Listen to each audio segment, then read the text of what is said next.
তোড়জোড় চলছে। ধান্দানন্দ নিয়ে না আমি আরো প্রায় 3-4 বছর আগে কথা বলেছিলাম, 3 বছর আগে সম্ভবত বা 2 বছর আগে, মনে নেই। ইসকন আরেক ধান্দানন্দ, তারপরে হচ্ছে গিয়ে আপনার কি বলে ওই যে ইসকন, আরেকটা কি 10 মিনিট স্কুল আছে, আরেকটা হিন্দু মহাজোট, ইদানিং আবার সোশ্যাল মিডিয়াতে বের হয়েছে লাভ জিহাদ প্রতিরোধ কমিটি, লাভ কুরুক্ষেত্র, এরকম নানান নামে না এই এরা মানে রয়ের যেই গোপন তৎপরতা সেটা বাস্তবায়ন করার চেষ্টা করছে। আপনারা এখন যেটা দেখছেন না বাংলাদেশের যে কি হচ্ছে, সব ইসকন এটা নিয়ে, এই যে বিদ্যানন্দ নিয়ে বিশাল তোড়জোড়, এটাও না মানে গোয়েন্দা সংস্থারই একটা খেলা। আপনারা মনে করছেন যে এমনি এমনি সামনে চলে আসে, এই যে ডাক্তার মুরাদের বের হয়ে গিয়েছে, এমনি বের হয়েছে, ওটা গোয়েন্দা সংস্থার খেলা। এই যা মাঝে মধ্যে বের হয়ে গেলি সবই গোয়েন্দা সংস্থার খেলা, পক্ষে যাক বিপক্ষে যাক। ওইটা কেন গিয়েছে সেটা শেখ হাসিনা জানে। সবকিছুই সরকারের জন্যই করা হয়। কিছু আছে, যেমন এই ঘটনাটা হতে পারে, আমি মনে করি যে দেশপ্রেমিক কিছু মানুষ তো সেনাবাহিনীতে আছে এখনো, তারা হয়তো এটা করেছে। আমি কিছুদিন আগে একটা প্রোগ্রাম করেছিলাম, সেখানে আমি বলেছি যে আমার চ্যানেলে এই মাসখানেক আগে আপলোড দেওয়া, আপনারা দেখতে পারেন যে বাংলাদেশের 3 জেলা করার ধান্দা করছে ভারত। তো এই যে 3 জেলা যে আপনার তারা করছে, এখানে আমাকে সেনাবাহিনী থেকেই একজন করেছে, ইমেল করেছে, এবং পরে তার সাথে যোগাযোগ করলাম। যোগাযোগ করার পরে সে আমাকে সব জানালো এই ব্যাপার। তো আমি তো যেহেতু এইখানে আছি, আমি অত বেশি জানতাম না যে কি কুকিচি, তারপরে আর জেএসএস, শান্তি বাহিনী, এগুলোর ব্যাপারে খুব ডিটেল আমি জানতাম না। তো উনি আমাকে বেশ কয়েকদিন, প্রায় 8-10 দিন বুঝিয়ে তারপরে বুঝাইলো যে এই হচ্ছে। তখন আমি ওইটা নিয়ে ওই ওনার কথা অনুযায়ী স্ক্রিপ্ট লিখে তারপরে প্রোগ্রামটা করলাম। ওটা দেখেন, তাহলে বুঝবেন যে আমাদের 3 জেলা কিভাবে দখলের পায়তারা করছে। এগুলো কোনোটাই কিন্তু বিচ্ছিন্ন ঘটনা না। সেনাবাহিনী চায় সেখানে একটা অভিযান চালাতে, সেনাবাহিনীকে যদি সুযোগ দেওয়া হয়, আমার ওই অফিসার আমাকে বলেছে আমাকে 30 মিনিট সময় দিতে হবে, 30 মিনিটের মধ্যে পাহাড়ে একটা সন্ত্রাসীও থাকবে না। সেনাবাহিনীর সেই ক্ষমতা আছে, কিন্তু আজকে বর্ডারে বাংলাদেশ রাইফেলসের নাম দেওয়া হয়েছে বর্ডার গার্ড বাংলাদেশ, মানে চৌকিদার বানানো হয়েছে। নামটা দিয়ে তাদেরকে মানে মোরালি ডাউন করা হয়েছে। এগুলো শেখ হাসিনা কেন করে? কারণ ভারতকে সুবিধা দেওয়ার জন্য। আমাদের বাংলাদেশ রাইফেলস আশা করি এই মানে সেনাবাহিনী হত্যাকারী যে সরকার, এই সরকার পরিবর্তন হলে ওই বিচার তো হবেই, এবং বাংলাদেশ রাইফেলস তার পুরাতন নামও ফিরে পাবে। এখন এই জায়গায় পার্বত্য 3 জেলায় র্যাব আর পুলিশ দিয়ে একটা নাটক সাজানো হয়েছে, বিরাট আকারে তারা জঙ্গিদেরকে ধরে করে ফেলছে। তো কিছু দাড়ি টুপিওয়ালা লোকজনকে ধরে নিয়ে সেখানে র্যাব করছে, ওই কয়েকটা ওদের গৃহপালিত সাংবাদিক আছে, ওইখানে আবার কমল দিয়েছিল। তো এই কমল দেখে সময় টিভি সবসময় ওইখানে ওই এলাকার এইসব এই জঙ্গি তৎপরতা এগুলোর ব্যাপারে খুব কাজে লাগায়।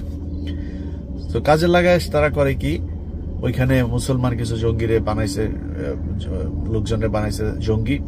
সবকটা ভদ্র শিক্ষিত পোলাপান, মেডিকেলে পড়াশোনা করেছে, বুয়েটে পড়াশোনা করেছে। তারা সেখানে কেন গিয়েছে?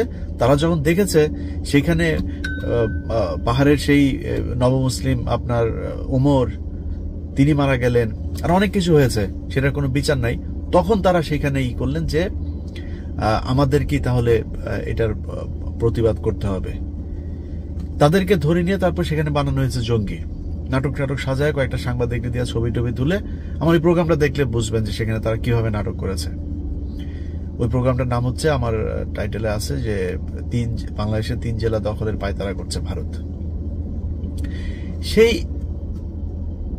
গহীন জঙ্গলের ভেতরে এই ধান্দানন্দ, যে বিদ্যানন্দ যেটা, তারা হচ্ছে কি আপনার জমি লিজ নিয়ে সেখানে তারা এতিমখানা টানা বানায়, বিরাট প্রজেক্ট হাতে নিয়ে তারা করছে।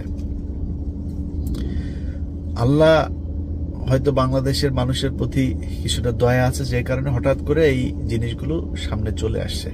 তা না হলে তারা আরো বেশি ভয়ঙ্কর হতে পারত। আমি এগুলো নিয়ে কথা বলেছি বহু আগে, ইসকনের বিষয়ে, এই বিদ্যানন্দ হিন্দু মহাজোট, 10 মিনিট স্কুল, এগুলো নিয়ে আমি অনেক আগে আমি অনেক বেশি তৎপর ছিলাম এগুলো নিয়ে। কেউ বিশ্বাস করে নাই। আস্তে আস্তে সবকিছু বাস্তবায়ন হবে। এখনো যারা মনে করে যে বাংলাদেশ ভারত দখল করে নাই, তাদের ঘরের থেকে তাদের মা বোনদেরকে ধরে নিয়ে ভারতীয় এই হিন্দুত্ববাদী যে সন্ত্রাসী যারা বাংলাদেশে আছে, তারা যখন ধরে নিয়ে ধর্ষণ করবে, তখন তারা বুঝবে যে আসলে বাংলাদেশ ভারত দখল করেছে। আমার মনে হয় তার আগে তারা বুঝবে না। প্রতিটা জিনিস যেখানে নিয়ন্ত্রণ করছে, এখনো যেহেতু বুঝে নাই যে বাংলাদেশ দখল হয় নাই, মানে দখল হয়েছে, তাহলে আর কিছু বলা নেই। এদেরকে বুঝাইতে পারবো না, সো এদের বোঝানোর দরকারও নাই। এখন আপনাদের জন্য আমার আজকের ভিডিও। আপনারা কিছু মানুষ দেখলাম এই জাকাত দেওয়ার জন্য উঠে পড়ে লেগেছেন। এদেরকে জাকাত দিতে হবে। তো আপনার টাকা আছে, জাকাত দেবেন, এটা আপনার করুণা না, এটা আপনার দায়িত্ব। এই দায়িত্ব পালন না করলে এটা শাস্তি আছে। অতএব আপনি কাকে দিবেন সেই কথা কিন্তু বলা আছে। আপনার মন চাইলে আপনি একটা বিধর্মী সংগঠনকে নিয়ে যায় তারপরে তাদেরকে দিয়ে দিলেন, সেটা আপনি পারবেন না। আমি কখনো এই দান টান এইসব বিষয় এগুলো আমি কখনো সোশ্যাল মিডিয়াতে আনি না। তো কারো যদি কিউরিসিটি থাকে, তাহলে আমার গ্রামে যায় একদম গরিব গরিব দেখা তারপরে কিছু লোকজনকে জিজ্ঞেস করবেন যে আমার কাছ থেকে কোনো দান তারা পায় কিনা। কিছুদিন আগে আমাদের গ্রামে, আমার ভিডিও হয়তো আমার গ্রামের অনেক মানুষও দেখবে, আলিমন নামে একটা মহিলা ছিল, সে মারা গিয়েছে এই কিছুদিন আগে, মনে হয় 1-1.5 মাস এরকম হয়েছে। তো আমি প্রতি 2 ঈদে আমি চেষ্টা করি যে মানুষকে কিছু দান করতে, একটা লিস্ট করে ওইখানে কিছু মানুষকে দান করা হয়। তো আমার গ্রামে বেশ কয়েকজন এই কাজে হেল্প করে। তারা জান, আমি তো জানি না, আমি তো ওই গ্রামে অনেক আগে ওই গ্রাম থেকে আমরা চলে এসেছি, যে কারণে আমরা তো জানি না। সেই মানুষগুলোকে লিস্ট করে তারপর তাদেরকে একটা টাকা দেওয়া হয়।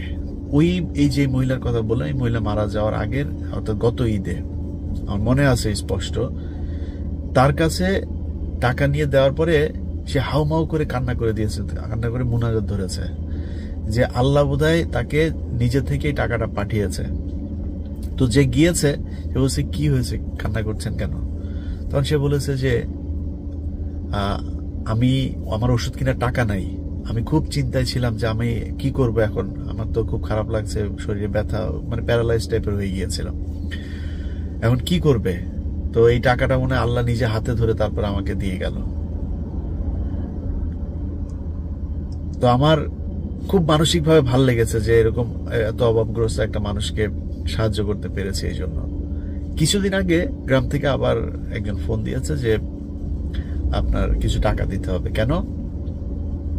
কারণ হচ্ছে ওই মহিলা যে মারা গিয়েছে তার 40 টাকা লাগবে, 40 অথবা 4 দিন, সম্ভবত 4 দিন টাকা লাগবে। আমি 1 টাকাও দিব না। এই মহিলা যখন ওষুধ কিনতে পারে নাই, যখন জীবিত ছিল, তখন কেউ তারে দান করে নাই। এখন উনি মারা গিয়েছে, এখন আপনারা টাকা পয়সা তুলে তারপরে গরুর মাংস কিনা এরপরে পিকনিক করবেন। আমার এই 4 দিন 40 এগুলিতে আমি মনে করি যায়ও না, আসেও না। আমি এখন তো এখানে 1 টাকাও দিতে পারবো না। আমি জানি আমার টাকা কোথায় দান করতে হবে, আপনার সেটা জানা উচিত। বিদ্যানন্দকে যারা জাকাতের টাকা দিয়া দিচ্ছেন, তাদের কাছে আমার প্রশ্ন, হুশ কবে আসবে? এগুলি বুঝেন না? 1 টাকায় আহার, ইফতার খাইতে দেয়, এই খাইতে দেয়, ওই খাইতে দেয়, 1 গরু কয়েকবার মজিদ চাচা, এগুলি তো মানে এখন ডিজিএফআই আপনাদের সামনে নিয়ে এসছে, তাই আপনারা দেখছেন, নাহলে তো আপনারা এই চোখ কান বন্ধ করে বসে থাকতেন। জানেন না তাদেরকে কেন আপনার জাকাতের টাকা দিতে হবে। তাদের ব্যাপারে খুব সতর্ক থাকতে হবে। শুধু বিদ্যানন্দ, ইস্কন আনন্দ, এই ধান্দানন্দ এগুলো না, এর বাইরেও কোথায় কোথায় আপনি খুব বেশি কনসার্ন থাকবেন, খুব বেশি অ্যালার্ট থাকবেন, সেই জায়গাগুলো আপনাকে আমি বলে দেই। কয়েকটা মানুষ আছে, জাফর ইকবাল, মুনতাসির মামুন, শাহরিয়ার কবির, সুলতানা কামাল, খুশি কবির, মুন্নি শাহ,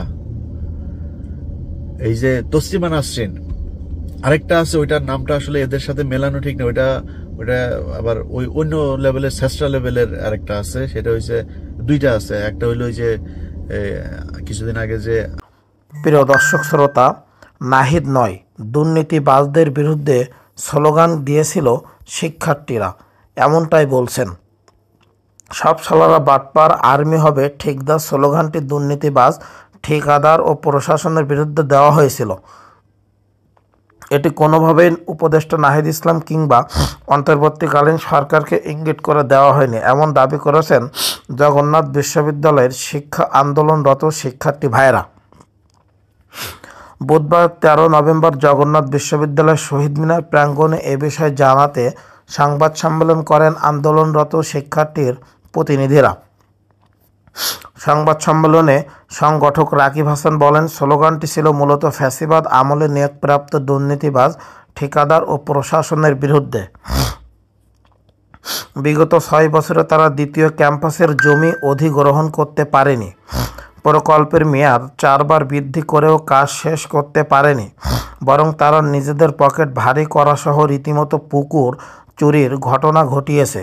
স্লোগান দেওয়া হয়েছে তাদের বিরুদ্ধে, উপদেষ্টা নাহিদকে কিংবা অন্তর্বর্তী সরকারের বিরুদ্ধে নয়। প্রিয় দর্শক শ্রোতা, তিনি আরও বলেন, দুঃখের বিষয় হলো সাবেক স্বৈরাচার সরকারের প্রেতাত্মারা এটা নিয়ে বিভিন্নভাবে ষড়যন্ত্র করছে, সুযোগ নেওয়ার চেষ্টা করছে। তাদের স্পষ্টভাবে বলতে চাই, আপনারা আমাদের ঐক্য ফাটল ধরাতে পারবেন না। আমাদের দেশের স্বার্থে স্বৈরাচার দুর্নীতিবাজদের বিরুদ্ধে ঐক্যবাদ প্রতিবাদ গড়ে তুলব আমরা।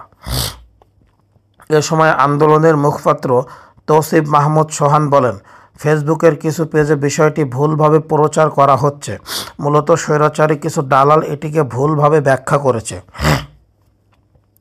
গত সোমবার আবাসন সংকট সমাধানের জন্য জগন্নাথ বিশ্ববিদ্যালয়ের সাধারণ শিক্ষার্থীরা সচিবালয়ের সামনে 5 দফা দাবিতে আন্দোলন করেন।